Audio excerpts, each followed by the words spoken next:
Welcome back to the Train Shrews podcast. It's been a while since I put out an episode, and so today I thought that I'd give you a ton of value by just laying out nutrition for you guys. So you guys know what to do, you know how to implement it, you can cut through the nonsense and just start making progress. So I have quite a list here on my laptop that we're going to go over. So it's going to be a deep podcast. So if you want to get out a pen and paper or you want to take some notes on your phone, that would probably be helpful because we're going to cover a lot of ground today. So the first thing that I want you to understand is that I think that people have a misconception about what it takes to build their ideal physique. And what I mean by that is they think that if they just start going to the gym and they train hard enough, that's going to lead to an ideal physique. And the reality is that's not true. Okay. Like you have to have a training stimulus plus a nutrition stimulus to equal your ideal physique. You're not going to just train your way to an ideal physique. And I think that there's kind of some like confirmation bias built in this process because people start training and their physique changes initially without much nutritional change. And what's driving that is you have a pretty dramatic stimulus increase, right? You're going from doing nothing to doing something pretty consistently, and your body is going to change off of that. But very rapidly, maybe within like 2 or 3 months, they hit this plateau and they stop changing. And that's because they have not implemented a nutritional strategy.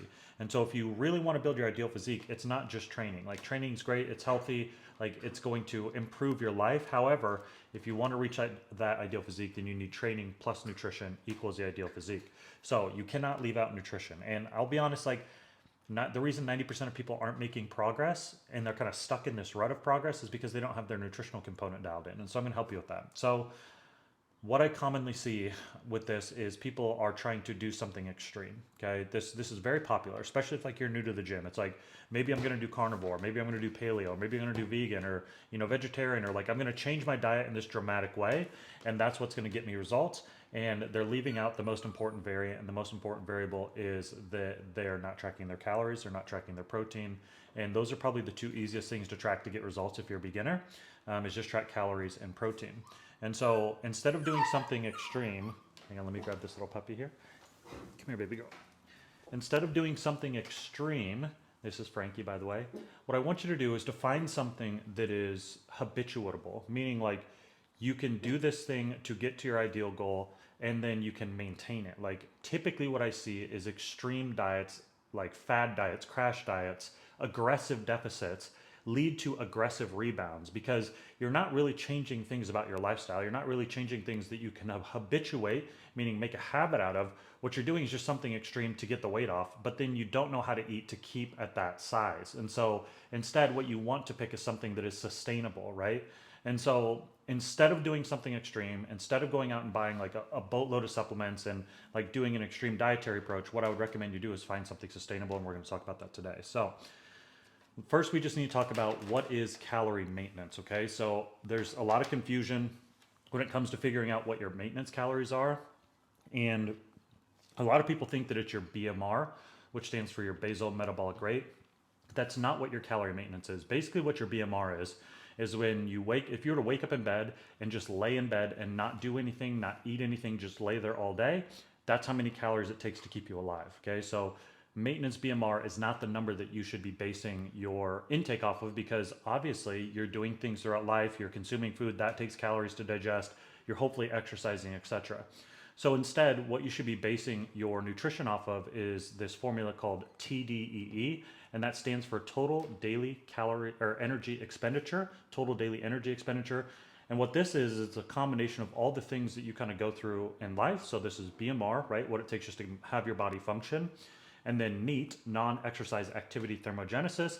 This is like if you get up and you work in an office and you walk down the hallway 10 times during the day, it's counting that in basically. Or, if you're a construction worker or you're a mason or, I'm burning calories right now when I'm talking and move my hands. That's NEAT activity, non-exercise activity thermogenesis. And then TEF, thermic effect of food. So believe it or not, it takes calories in order to break down the food that we're currently eating. And so to give you kind of a short breakdown for protein, it takes about 20 to 30% of the calories in that protein to break it down. For carbs, it's roughly 5 to 10% of the calories in the carbs is what it takes to break down. And for fats, it's 0 to 2%. And so it takes calories to digest food and break it down for use. And so BMR plus NEAT plus thermic effect of food plus exercise, all of those things are what actually happens throughout your daily life, and that equals TDEE. Now, I want you to know that all calorie equations are projections, okay? So the goal is to find the most accurate projection, and base your deficit or your surplus, which we'll talk about, around that maintenance number. Okay, now it's not a guarantee that it's going to be perfect, but it gets you in the ballpark accurately enough that you are going to know pretty rapidly whether or not it's accurate. And so in order to find your calories, it's pretty easy. You can go to tdeecalculator.net. I've used this one. I refer this one out all the time, and it's pretty accurate. Like, it's going to get you in the ballpark of what your maintenance calories are. I wouldn't rely on the macro breakdowns or anything like that from it. They seem to be a little skewed because they're using what's called a percentage breakdown. And I don't really need to get into that, but I wouldn't use the macros, okay? Instead, I'm going to give you what you can do instead. So TDEE is the maintenance number that you should be basing it on, not BMR. A lot of you are basing on BMR and you're under eating, and that's causing problems for you, okay? You want to base it on TDEE. Now, in TDEE, there's activity levels, okay? There's like sedentary, or like light activity, moderate, very active, or extremely active. If you're training with weights and you don't have like a massively physically active job, like you're not a mason, you're not a carpenter, you're not pouring cement for a living, I would just pick moderate, okay? Moderate seems to be the most accurate for the majority of the population. Pick moderate activity, type in your details, and then it will spit out a maintenance calorie number for you. Now, what's interesting about the TDEE calculation, or the amount of calories you burn throughout the day, typically exercise is the smallest slice, okay? BMR plus NEAT makes up the great majority of the calories you're burning up throughout the day. And so if you're relying on the smallest sliver to make physique change, it's not really going to happen, okay? So that's why you need to have a nutritional stimulus. So exercise typically makes up the smallest sliver of the total calories a day that you burn. Now, let's talk about, I often get asked about like food types, right? This is where like, should I eat carnivore? Should I do keto? Should I do paleo? Should I do an omnivore based diet? Like how should I do this essentially? And here's what I'll tell you. If your body composition is not good, like you're quite fluffy, I really don't care what dietary approach you adhere to. Like what I really want in the king of everything is adherence, okay? Like if you can adhere to keto, but you can't adhere to like a regular omnivore based diet, do that. If you can adhere to carnivore, do that. If you can adhere to vegan, vegetarian, paleo, whatever it is, do that, okay? So some people just like rules around their food, and this just makes it easier for them. In the beginning, I just want you to pick the one that you can adhere to. Now, it does cause a complication if you're not eating just kind of like a well-balanced diet, and that when you come off of that dietary approach, if you can adhere to it during your weight loss phase, for example, you need to have a plan for coming off, and that plan in general is to eat at your TDEE and make sure that your macros fit that TDEE, and we'll kind of talk about macros too. So in general, what I typically recommend to most people is just to eat 80% a whole food, single ingredient based diet. So what are those? It's like beef, chicken, turkey, fish. Like those are whole foods, whole protein sources, right? You can do seitan, tofu, tempeh, right? If you're vegan, eggs. And then for carbs, you want to pick some whole food based carbs. Single ingredient, right? Rice, quinoa, couscous, sweet potatoes, regular potatoes, etc. And then pick some veggies as well. So you can pick some veggies that you enjoy, right? Like I like asparagus, I like broccoli, and I like Brussels sprouts. So those are the ones I eat most frequently. And then you want to pick some sauces and spices that fit within your calorie goals to go with those. A lot of you are way overcomplicating meal planning, and instead I just recommend you pick 3 or 4 proteins you like, 3 or 4 carb sources you like, 3 or 4 veggies, and make combinations of those things. Number one, because it keeps you like on that whole food train. Number two, because eventually you'll just be able to look at the food and be like, I know how much is in this food or in this food type. Like I know how much is in 1 cup of rice because I've tracked it 40 times, and that will help you along the path. Now 20% of your diet, you can kind of have some freedom, okay? Like what I generally say is 80% of your food should be clean, which is just like whole foods based diet, and 20% can be dirty, where you're having some little treats and things like that to make it sustainable. Now, the closer you get to 100%, the more healthy you'll be, but ultimately, as long as you're in a calorie deficit or calorie surplus in alignment with your goals and you're hitting your protein target, it's not going to make a big difference, but let's aim for internal health too. So whole foods for 80%, and then you can have some kind of dirty treat foods or whatever for 20%, so long as it fits within your calorie targets. So that's what I recommend for dietary choice. In general, overall recommendation, eat whole foods. Under recommendation, if a specific dietary approach works for you, including like 16/8 fasting, do that, okay? Like whatever you can adhere to, the first goal when you're trying to transform your physique is find what you can do consistently. And so for some of you, that is keto. For some of you, that's paleo. For some of you, that's carnivore. Some of you, it's vegan, it's whatever, right? I don't really care about the dietary approach in the beginning because the first goal is to get you into a positive body composition, right? Where like you're relatively lean, you have some muscle mass, you're working out, and you're healthy from that perspective. So you can use one of those dietary approaches. I just want to, like I said, I want to like stress this, like I want to caution you that I see a lot of rebounding when they come out of those dietary approaches, where like people are rebounding really hard because they're going back to the previous diet they were eating, which is usually like a pretty like calorie dense diet, like the standard American diet. Let's not do that, okay? If you're going to use one of those approaches, come out to a whole food based diet at the end. In general, I don't really care which dietary approach you have. It doesn't really matter when it comes to body composition. What really matters is, are you adhering to that dietary approach within the required calories and protein? Chili, no. So now let's get on to if you want to lose fluff, right? If you're fluffy, you want to get lean for summer, what you need to do is you need to eat in what's called a caloric deficit, okay? So if your TDEE is your maintenance, a caloric deficit means you're eating less than TDEE. And the range that I usually suggest for this is somewhere between 300 and 500 calories below that maintenance TDEE number. And I often get asked, like, can I do a slighter deficit than that? And I say you can do that, but typically that looks really pretty on paper. But in real world execution, it's not super, like, it doesn't work super well, because oftentimes 1 or 2 times a week, people are going to have some treats. They're going to go over their calories a little bit. They're going to go over their target a little bit, and that's fine. But if you're in a slight calorie deficit, you're going to break that deficit over the course of a week. Or I see this pretty often, at least, maybe not for all of you, but a lot of times I see this where they break their calorie deficit over the course of a week because they're having treats throughout the week and they're blowing their deficit. And so instead, I'd recommend a 300 to 500 calorie a day deficit, and over the course of a week, that adds up to 2,100 to a 3,500 calorie a week deficit. And so this is a good point to talk about. Like, a lot of you are getting into kind of the weeds a bit about, like, you know, intraday timing and, like, should I eat before I work out, or should, you know, when should I do this? When should I do this intraday? What I want you to do, if you're watching this video, is to take all that and throw it away, okay? Like, the thing that we're gonna focus on is we're focused on hitting our total daily macros, okay? Our total daily calorie and protein count. And that's gonna lead to our weekly total macro and calorie intake, okay? What's far more important than what you're doing intraday is what you're doing over the accumulation of the day, right? And so the most important thing is weekly numbers. The second most important thing is daily numbers. And for now, throw away, like, the intraday shenanigans, okay? Like, it doesn't make that big of a difference, right? Maybe if you're pushing the knife's edge on your physique, like you're competing or something like that, you can get down into intraday details. But for the vast majority of you, just focusing on daily calories to lead to weekly calories is what you ought to be doing. And so in that context, eating in a calorie deficit of 300 to 500 calories below TDEE every single day is what you should be doing. I know it's super popular right now, or it's getting pushed around social media to do, like, calorie cycling, where you're eating high calories on workout days and low calories on other days, or carb cycling, high, low carbs. I'm gonna tell you that's not worth your time, okay? Like, it's conditionally useful, but for the vast majority of you, it's a waste of your time. It's additional effort you don't need to put in.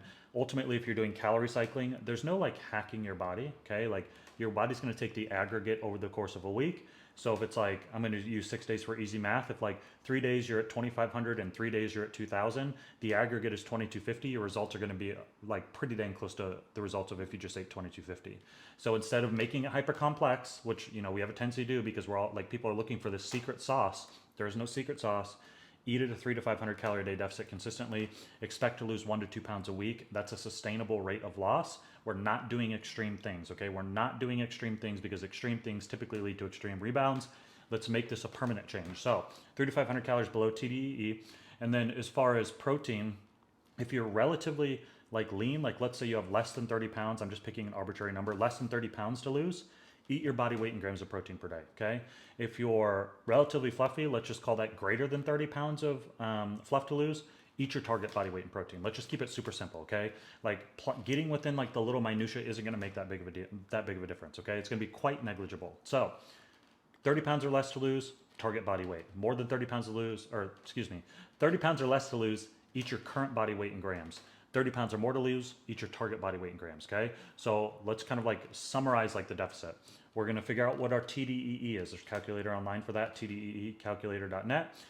We're gonna type in our data, it's gonna give us our maintenance, okay? We're gonna pick moderate for the activity level for working out 3 days a week or more. That's gonna give you a maintenance number. We're gonna subtract 300 to 500 from that maintenance number. And then if we're relatively lean, 30 pounds or less to lose, we're gonna eat our body weight in protein per day. And if we're more than 30 pounds to lose, we're gonna eat our target body weight in protein a day, okay?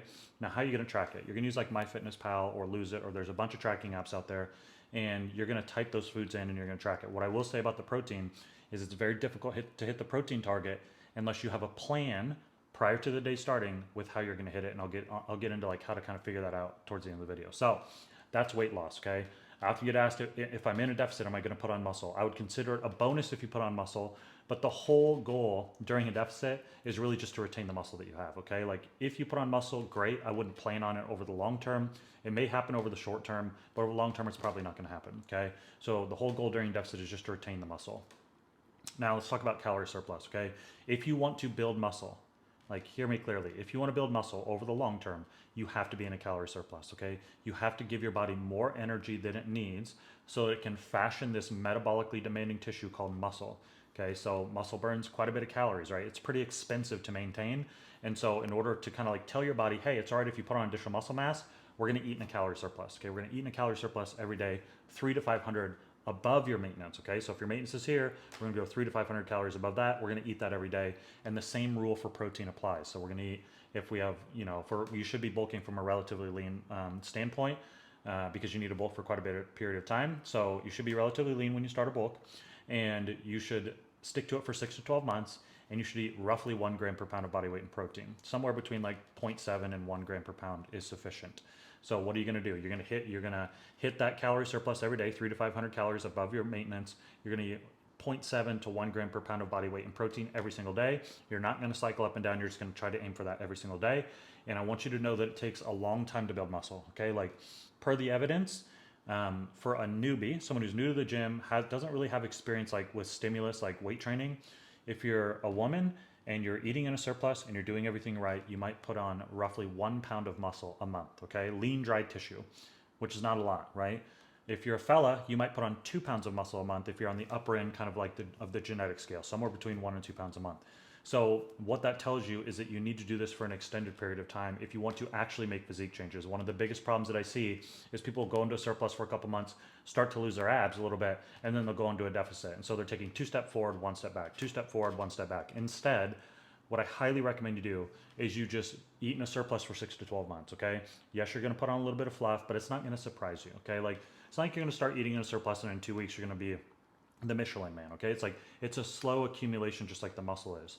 And so if you want to actually build muscle and you want to actually change your physique over the long term, I want you to remember this mantra.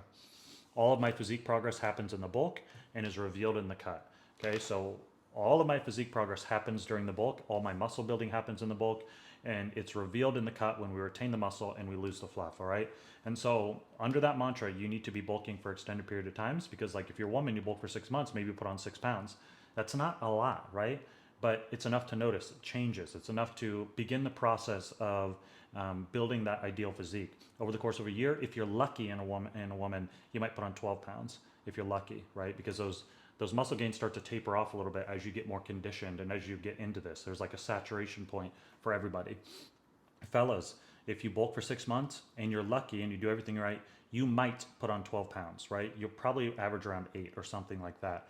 For 12 months, you might put on 24 pounds, probably not. You'll probably average closer to like a 15 to a 16 range, okay? So it's gonna take time to put this muscle on. So just expect that.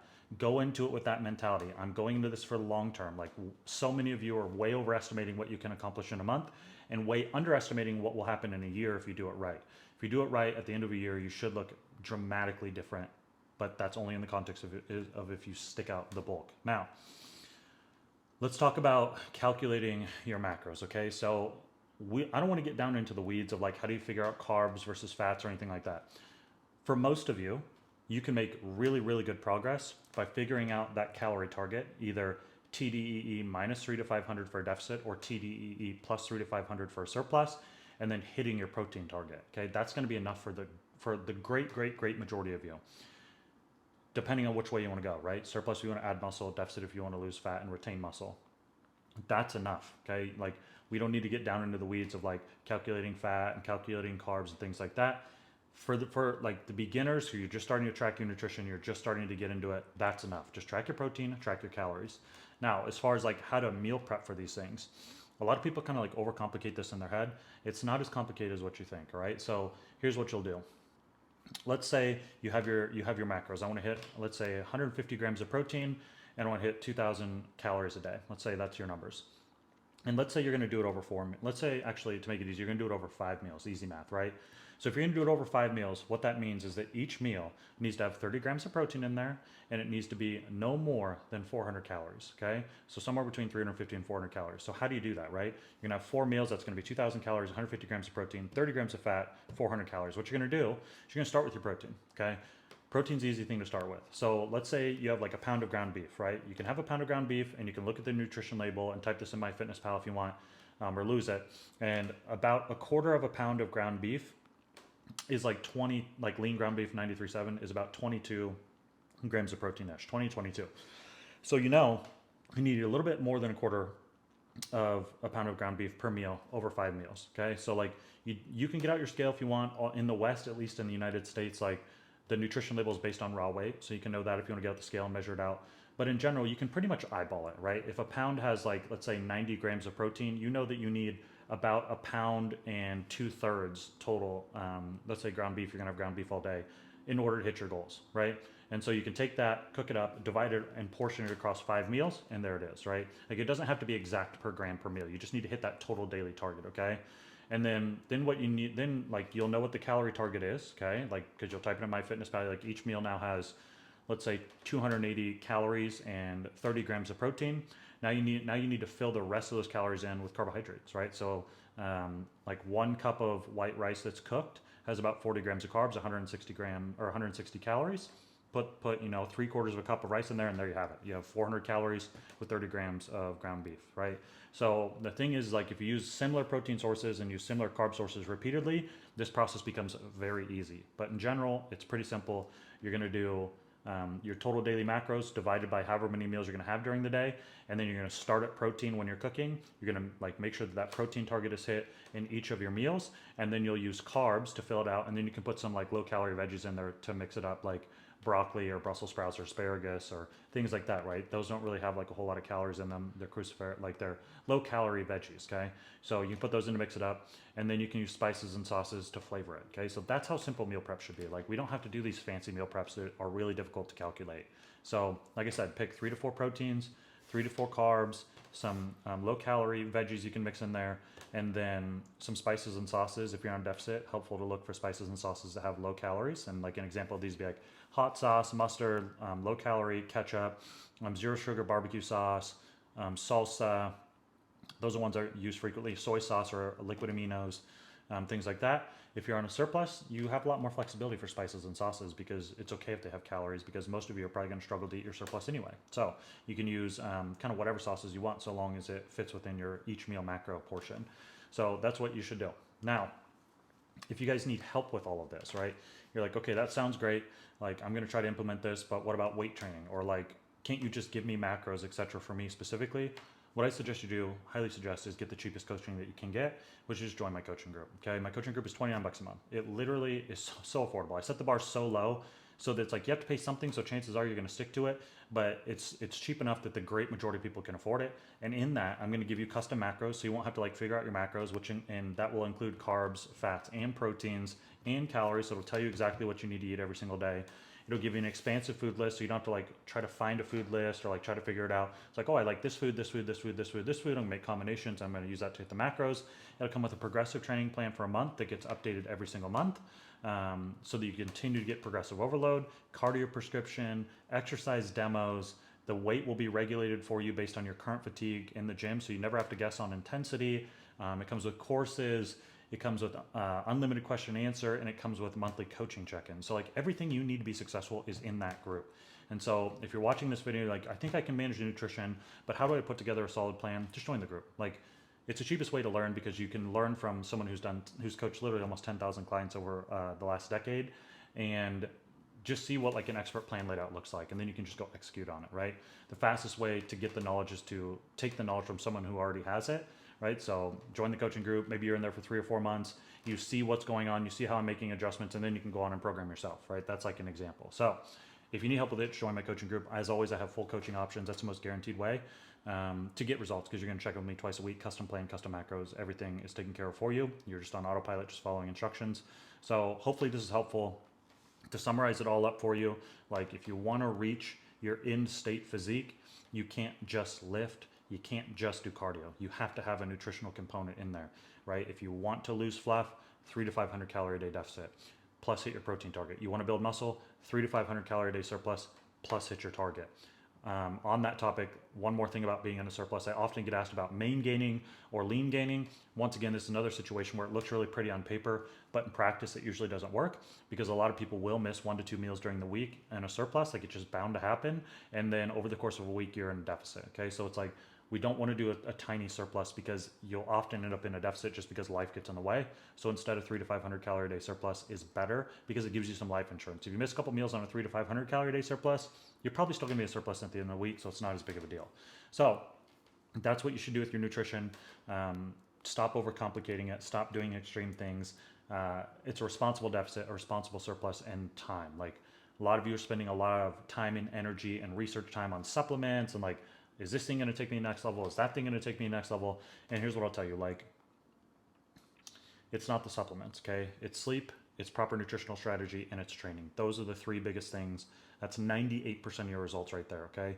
There's no supplements going to take you to the next level without having those things. There's no secret sauce, okay? The secret sauce is do those 3 things. Do them hyper consistently over a long enough time, and you will build the physique that you're after. Remember, stop overestimating what you can accomplish in a month and start like aiming for what you can accomplish in a year, and you'll be a lot better off, okay? Hopefully that's helpful. Training Truths signing out. We'll see you guys next time.